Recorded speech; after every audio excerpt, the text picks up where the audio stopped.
Hello, everyone, and welcome to a special three-part series of The Political Patient. This is our first episode in our special series covering tobacco and the environment with the American Heart Association. So this episode, we're just going to set the stage for our future discussions. So Shreyas and I will start off by tackling some overarching questions that will serve as themes throughout our series. So just to start out and get some hard facts out of the way, according to the World Health Organization and several prominent universities, such as the University of Bath in the United Kingdom, the tobacco industry is a major contributor to both human and environmental damage. What makes tobacco particularly dangerous is that not only do tobacco products like cigarettes pollute the air with toxic smoke and leave waste behind, but the entire life cycle of production and consumption for tobacco is damaging. In fact, the University of Bath found that certain UK-based tobacco companies found that 90% of their emissions came from the production process for their tobacco product rather than the actual consumption of it. Furthermore, as with many corporations and other industries in this environmental damage issue, the tobacco industry uses tactics like greenwashing and other corporate social responsibility tactics to draw attention away from its detrimental environmental impact. So those are pretty big terms. So I'm going to go through and break those down real quick. Greenwashing is a controversial term and is used by controversial industries to make themselves or their products seem more environmentally friendly, usually to increase sales or divert public attention away from their more environmentally damaging practices. So, for example, British American Tobacco in West and Central Africa launched what they call a sustainability corner, where their factory exhibits products recycled from the waste generated at the factory itself. So trying to tackle that whole issue of their life cycle of production actually impacting the environment more than the life cycle of consumption for tobacco. However, this draws attention away from the problematic fact that BAT produces this waste in the first place because they're actually creating these harmful tobacco products. So they're solving a problem that they themselves are creating. So why are we kind of giving attention and giving praise to that, right? So while this kind of corporate social responsibility sounds like a positive practice, it is often seen to include in activities such as like donations to like environmental organizations and collaborations with governments to address like sustainability concerns. It's important to understand like why these companies are engaging this philanthropic behavior. It isn't out of a genuine desire for charity or philanthropy or a genuine desire to maybe see the environment change. And while we can't speak for every single tobacco company, the main gist of it is that they usually use these strategies to present themselves as a responsible corporation and to distract from the overwhelming harm they cause the environment. So that all kind of begs the question, like, why is this relationship, if we know it's there, not as frequently discussed? Well, one big reason is the previous reason mentioned by the World Health Organization. There is human damage being done here.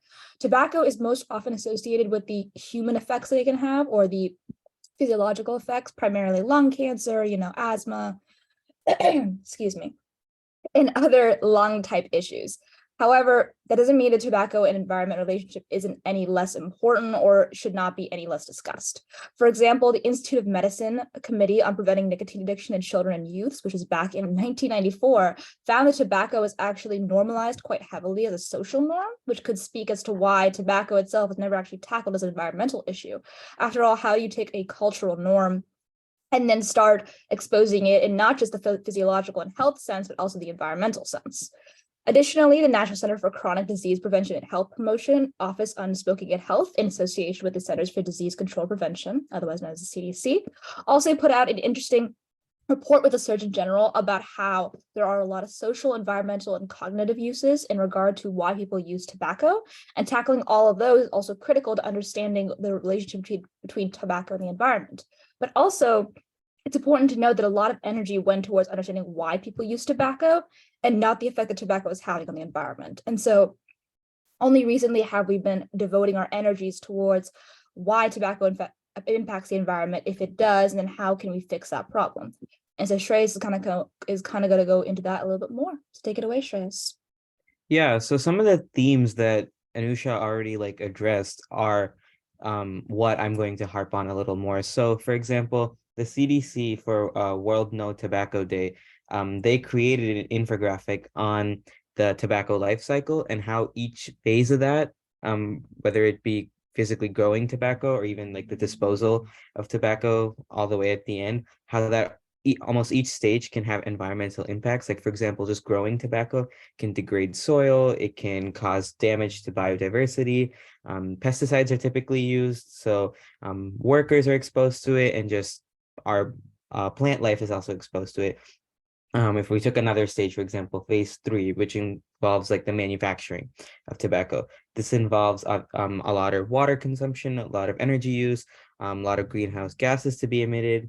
Another thing would be transporting tobacco. Transporting tobacco includes a lot of air pollution because commercial aircrafts are typically used to transport tobacco and things like that. Um, or vehicles like trucks are also used. So overall, there's a lot of emissions. Tobacco smoke is something that's definitely talked about a lot in terms of health reasons, whether it be, again, like what Anusha said, the impact to the lungs or other body parts. But disposing tobacco is another thing that can be very harmful as well. So cigarette waste, for example, contributes to a pretty like crazy amount of litter, and a lot of toxic chemicals are emitted into the environment. And for example, cigarette butts, the CDC says is the largest single type of litter by count, and their filters that they have inside are not biodegradable. So overall, the products that are made by the tobacco industry are not really conducive to proper disposal methods, which can be extremely detrimental to our environment. So overall, the environmental and our health impacts of tobacco are quite severe, and need to be taken care of. But another thing that Anusha talked about is just how the tobacco industry is almost seen as this industry that does do a lot for the environment, especially with all the philanthropic like initiatives that it's a part of. And one article by the British Medical Journal, or published within the British Medical Journal, talks about how the tobacco industry, or big tobacco, actually has a long list of environmental awards that's been given.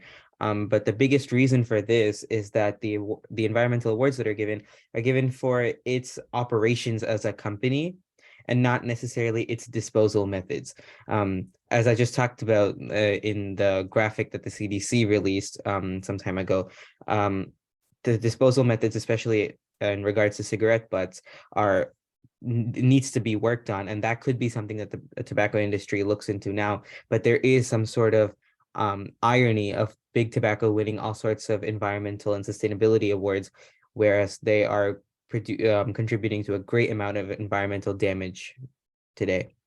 Anusha, did you have any other thoughts about this? Not really sure. I think you kind of covered everything. I think it's just important to understand that people will always have multiple motives for doing the things that they do, especially when it comes to big corporations that have already been accused of huge environmental impacts, health impacts, or anything else that would kind of hurt their bottom line. And while it is good to kind of think about like them actually being altruistic, because like Shreyas and I both said, while there might be some out there who are doing this because they want to protect their bottom line, there might be some who genuinely did not understand or do want to do more to help their company, provide more for the environment. But at the end of the day, what we've been seeing is a lot of companies co-opting these terms and co-opting these philanthropic endeavors to then protect themselves and distract the public away. But that's kind of really all I have to add. So thank you so much for listening today. This was the first episode in a 3-part series. The second and third episode will be led by Shreyas and I, and we will be talking with our special guests from the American Heart Association and the EPA, including a couple of other organizations. And we have some amazing discussions ahead, so be sure to tune in and stick around for that. Thank you so much, everyone, and have a great rest of your days.